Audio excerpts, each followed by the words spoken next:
नमस्कार दोस्तों, मैं हितेश वैष्णव मेरी यूट्यूब चैनल 24 फीट लव में आपका स्वागत करता हूं।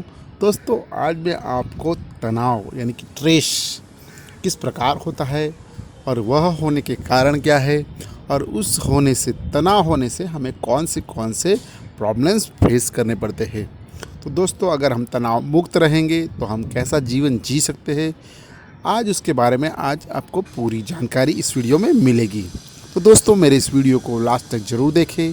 मेरी यूट्यूब चैनल को अगर आपने सब्सक्राइब नहीं किया है तो दोस्तों सब्सक्राइब भी ज़रूर कर लें।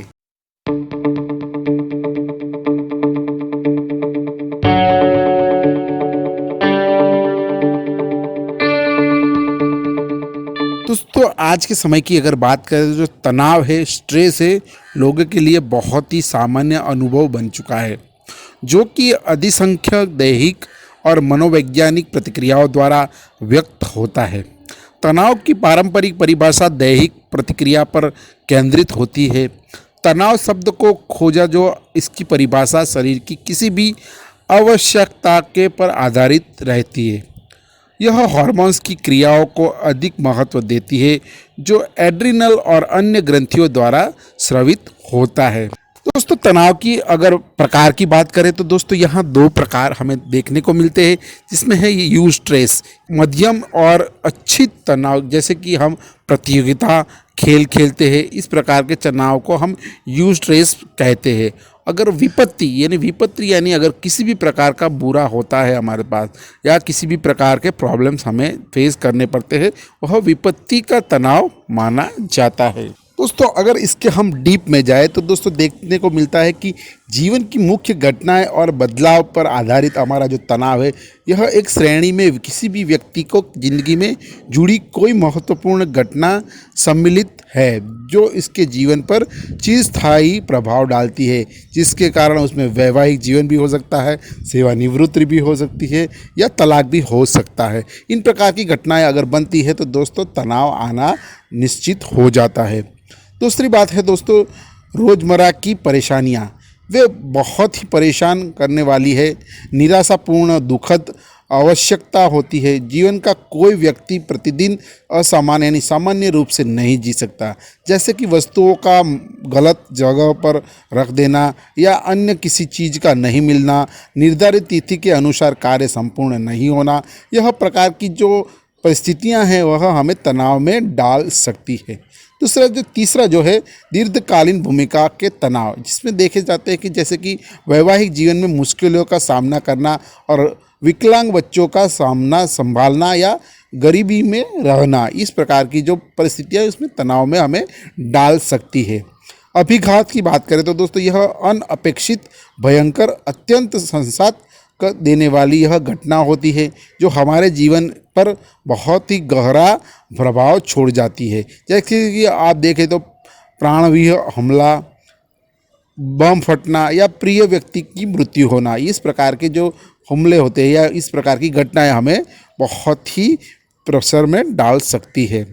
तनाव के कारणों के प्रति हमारे प्रतिक्रियाओं के न्यून संवेदन से लेकर गंभीर व्यवहारात्मक परिवर्तनों के व्यापक श्रेणियां हमें देखने को मिल सकती है। दोस्तों, अभी मैं आपको और डीप में लेके जाऊंगा कि यह जो तनाव होता है कौन सी प्रतिक्रिया यानी कौन से व्यवहारात्मक प्रतिक्रियाओं में हमें देखने को मिलता है। दोस्तों, अभी हम जब तनाव में रहते हैं तो हमारी प्रतिक्रियाओं में, अभी मैं आपको बता दूं, जो व्यवहारात्मक प्रतिक्रिया है उसमें हम देखेंगे तो दोस्तों अधिकतम हम जो औषधि है उसका ज़्यादातर प्रयोग करेंगे, डर न लगने लगेगा, फोबिया हो जाएगा, अशांत हो जाएंगे, नींद्रा हमें कम आएगी, निकोटीन या कैफीन का अधिक मात्रा में हम सेवन करने लगेंगे, बेचैनी हमें होने लगेगी, भूख न लगना या आवश्यकता के अधीन हम खाने लगेंगे दोस्तों, और हम चिड़चिड़ापन हमें बहुत ही हो जाएगा। हमारे स्वभाव में आक्रामकता आ जाएगी, दुर्बलता या विकृत आवाज़ आने लगेंगे, समय का कमज़ोर प्रबंधन हो जाएगा, बाध्यकारी व्यवहार हमारा हो जाएगा, उत्पादन या में कभी कमी हो जाएगी और रिश्तों में पलायन भी हो सकता है। यानी दोस्तों इस प्रकार के अगर हमें स्ट्रेस में हो गए थे, तनाव में होते हैं, तो इस प्रकार के हमें व्यवहारिक प्रतिक्रियाओं देखने को ज़्यादातर मिलती। दोस्तों, भावनात्मक प्रतिक्रियाओं की अगर बात करें तो हमें दुश्चिंता, अवसाद, क्रोध, दोषी सम महसूस करना, ठेस लगना, ईर्ष्या, लज्जा या आत्मघाती विचार भी हमें आ सकते हैं। दोस्तों अगर हम तनाव में होते हैं तो दोस्तों हमें भावनात्मक प्रतिक्रियाओं में इस प्रकार देखने को मिल सकती है। दोस्तों संज्ञात्मक प्रतिक्रियाओं की अगर बात करें तो दोस्तों नकारात्मक और आत्म संकल्पना में हमें प्रॉब्लम हो सकता है।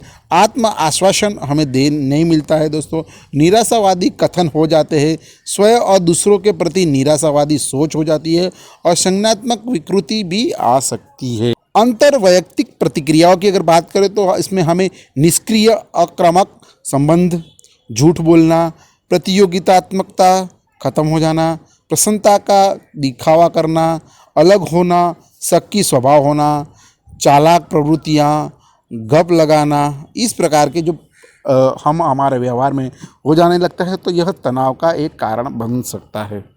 दोस्तों जैविक प्रतिक्रियाओं की अगर बात करें तो दोस्तों इसमें ड्रग्स का उपयोग करना, दस्त कब्ज हो जाना, बार बार सुन्न हो जाना, एलर्जी और प्रतियूर्जता का यानी त्वचा पर फुंसी हो जाना, उच्च रक्तचाप होना, हमेशा कथावह करना, परिस्वाद करना, सूक्ष्म त्वचा होना, कैंसर, मधुमेह, दमा, बार बार फ्लू, प्रतिरक्षा तंत्र का घटना, भूख न लगना, इस प्रकार के अगर हमें देखने को मिलते हैं दोस्तों यह तनाव के प्रतिक्रियात्मक जो हमारे हैं वो जैविक प्रतिक्रियात्मक संज्ञा देखने को मिल सकती है। कल्पनात्मक प्रतिक्रियाओं की बात करें तो दोस्तों इसमें असहायता हमें महसूस होगी, अकेलापन लगने लगेगा, नियंत्रण खोना लगेगा, दुर्घटना चोट भी होने की संभावनाएं बढ़ जाती है, असफलता हमें दिखने की लगेगी, अपमान और शर्मिंदगी हमें दिखने लगेगी, मृत्यु आत्महत्या करने के लिए हम प्रेरित हो जाएंगे, शारीरिक या यौन उत्पीड़न हमें होने लगेगी या स्वयं के प्रति बुरी धारणा भी हो सकती है।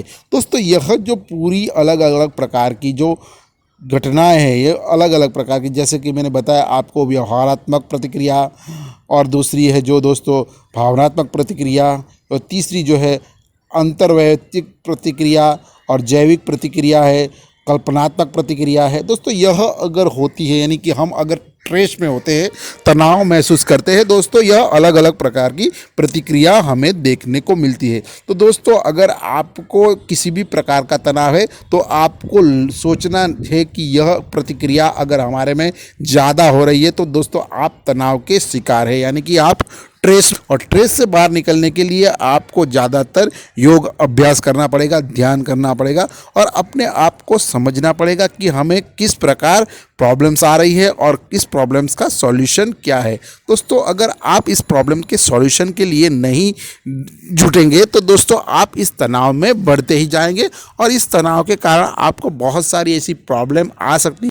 तो दोस्तों अगर आप तनाव से मुक्त होना चाहते हैं तो अपने आप को समझना बहुत ही आवश्यक है, परिस्थितियों को समझना आवश्यक है, कौन सी परिस्थितियों में अभी आप हैं और क्या आपके आजू बाजू में माहौल है उसको भी समझना बहुत ही आवश्यक है। वह समझने के बाद आपको पता चल जाएगा दोस्तों आप में तनाव है कि नहीं है, और यह प्रतिक्रिया आपको ऑलरेडी बता देगी कि आप तनाव में हैं। तो दोस्तों आप तनाव से मुक्त होना चाहते हैं तो बेझिझक हो सकते हैं, लेकिन इसके लिए आपको योग करना होगा। ध्यान योग करेंगे तो आप अपने मन को शांत कर पाएंगे। एक व्यक्ति किसी व्यक्ति को तनाव में देखता है तो उसके प्रति अलग अलग प्रकार के उनके विचार होते हैं। तो विचार को अगर हम दूर करना चाहे और उनके प्रति जो घृणा है, उसके प्रति द्वेष है, वह अलग करना चाहे, उससे दूर रहना चाहे तो दोस्तों अपने मन को शांत करना बहुत ही आवश्यक है। अगर दोस्तों वह हम नहीं कर पाते हैं तो दोस्तों यह हमारे शरीर में अलग अलग प्रकार के प्रॉब्लम्स क्रिएट कर सकते हैं, और बहुत सारा ऐसा देखा गया है कि तनाव में लोगों ने अपने आप को भी खत्म कर दिया है, यानी आत्महत्या तक के भी प्रयास हो सकते हैं। तो दोस्तों तनाव मुक्त अगर रहना चाहे तो आप तनाव मुक्त अपने आप ही रह सकते हैं। तनाव से मुक्त करने के लिए कोई और व्यक्ति आपको सामने से नहीं आने वाला। तो तनाव को मुक्त करने के लिए अपने आप को प्रेरित कीजिए, कौन से प्रकार का तनाव आपके अंदर चल रहा है और कौन सा वजह है, कौन सा कारण है, उसको आपको समझना अति आवश्यक है। अगर आप वो समझ जाएंगे तो दोस्तों आप तनाव से मुक्त हो जाएंगे और आप उससे उलझने के बदले उसको सुलझा पाएंगे। दोस्तों यह पूरा जो वीडियो है तनाव यानी कि स्ट्रेस पे आधारित था। यह स्ट्रेस हमें बहुत सारी तरह परेशान करता है और हमारी ज़िंदगी में बहुत सारे परिणाम या बहुत सारी गलत फहमियों में भी हमें डाल सकता है। तो दोस्तों थैंक यू वेरी मच, यह वीडियो मेरा लास्ट तक देखा। नए वीडियो और नई इन्फॉर्मेशन के साथ हम कल फिर से मिलते हैं दोस्तों। बाय बाय दोस्तों, बाय बाय।